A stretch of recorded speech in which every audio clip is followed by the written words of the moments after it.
Hey guys, Brian delivers you the goods here. I'm returning to you tonight for this next album review that I just got finished with just now for Iron Maiden's The Number of the Beast, the third studio album in their discography that I got a chance to listen to for myself. Sorry, I'm just hiccuping, belching up some stuff basically. So, slight burping in a way. I'm drinking some soda, so that's why probably. But other than that, I'm going to discuss what I listened to for the third studio album from Iron Maiden, The Number of the Beast, and let you know my thoughts on this album overall. So let's dive into this album review tonight. Now it starts with Invaders, which is a strong track for sure. I really enjoyed how Bruce Dickinson was singing in this track. His uh, definite high pitched singing was pretty strong in this one, so really enjoyed this. So definitely rocks. 5 out of 5. The guitar work and drum work was quite excellent in this track, and it overall performed very well. So yeah, 5 out of 5. Children of the Damned is another strong track I enjoyed. From what I listened to with this track, it did very well execution wise overall. So 5 out of 5. Bruce Dickinson's singing vocals are pretty strong. This track definitely has a good chorus when it comes in, and the verses are pretty solid for the most part. And this track did very well. Held its own and did a very good job being entertaining. So 5 out of 5. The Prisoner was a 6 minute and 3 second track, but it did very well for the runtime it went for, and it executed phenomenally. And I enjoyed how Bruce Dickinson was singing in this track, and just yeah, the overall singing in this was strong from Bruce Dickinson, and just execution wise, this really sounds a lot better than the Paul Di'Anno uh, albums. Even though I didn't hate Paul Di'Anno as a singer, which may he rest in peace, of course, because I found out he passed away in 2024 of October, I believe. So it's really sad to hear that. But it's just it wasn't my cup of tea, the Paul Di'Anno uh, vocals overall. But other than that, The Prisoner is a strong track for how it sounds. 5 out of 5. 22 Acacia Avenue is a very good one too. It's the closing track to the side one edition for the Iron Maiden album. There's two editions, two sides to the disc, and basically it's pretty good from what I listened to. Sorry, that's a messenger ding.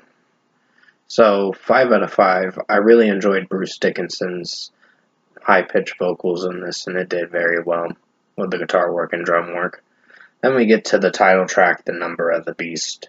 Fantastic song. I do remember this track. It's such a uh, jolt down memory lane, apparently, and it's a pretty strong track.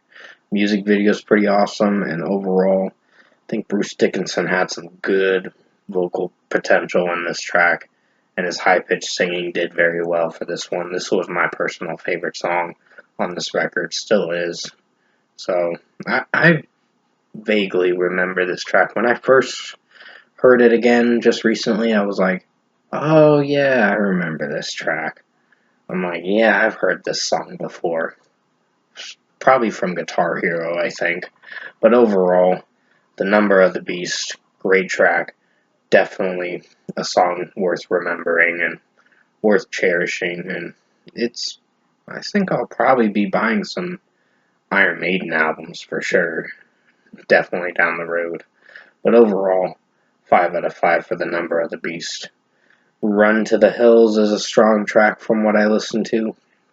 Definitely enjoyed this track. I think Bruce Dickinson did very well with his vocals in this one too. He did play with his vocals a bit with how it sounded, but overall, the drum work and guitar work sounded very strong in this. So definitely had a message behind the track about how the white people were taking Indians' land and all that, the Native Americans' land. It's basically talking about history to this track, basically. But if you look into it that way, basically, um, if you look into it that way, pretty much you'll get the gist. So basically, 5 out of 5. The track is pretty strong, for sure. Gangland is a strong track. Really enjoyed how Bruce Dickinson was singing in this track. The chorus is pretty catchy, and overall, the verses are the highlight for this record, for this song, basically. But overall, I enjoyed it. So 5 out of 5. Hallowed Be Thy Name was a 7-minute and 11-second track, but it did really badass for sure. I really enjoyed this one. Definitely rocks for sure. I really like how basically Bruce Dickinson is singing in this track, and overall had a good guitar solo at the bridge part of the song, and it was a good closing track for the record.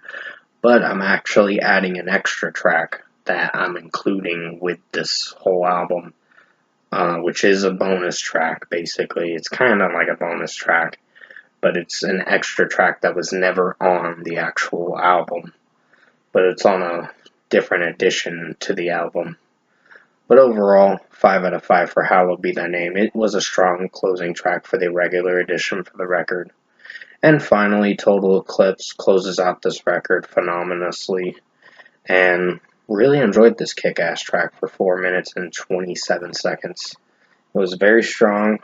I really enjoyed it. Bruce Dickinson's vocals overall did very well, and just the way the drum work and guitar work were sounding did very well. Excuse me, I gotta pause the video. Sorry about that, guys. My mom needed my assistance for a second, so I had to help her with some things.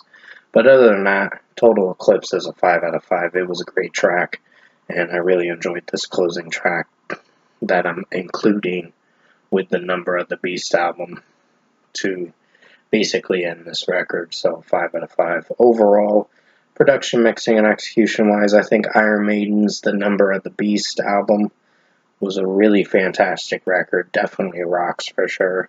One of my personal favorite Iron Maiden albums so far, and it's going to get a really good score for sure. And you'll find out what that score is in just a second. I think Bruce Dickinson's singing vocals are very outstanding in this, and execution-wise, the guitar work and drum work did pretty fantastic on this record. So I really enjoyed the production in this record, along with the mixing. So if I were to give Number of the Beast a score, the Number of the Beast, its deserved score for Iron Maiden. Sorry, the cat's scratching post. I'm going to give it a strong, excellent 10 out of 10. It's a definitely personal favorite record. I really enjoyed how Bruce Dickinson was singing this record overall. And execution-wise, yeah, this was a perfect record. It got a perfect score of a 10 out of 10. It definitely impressed me. So 10 out of 10 for Iron Maiden, The Number of the Beast. I hope you enjoyed this album review tonight, and thank you guys for watching.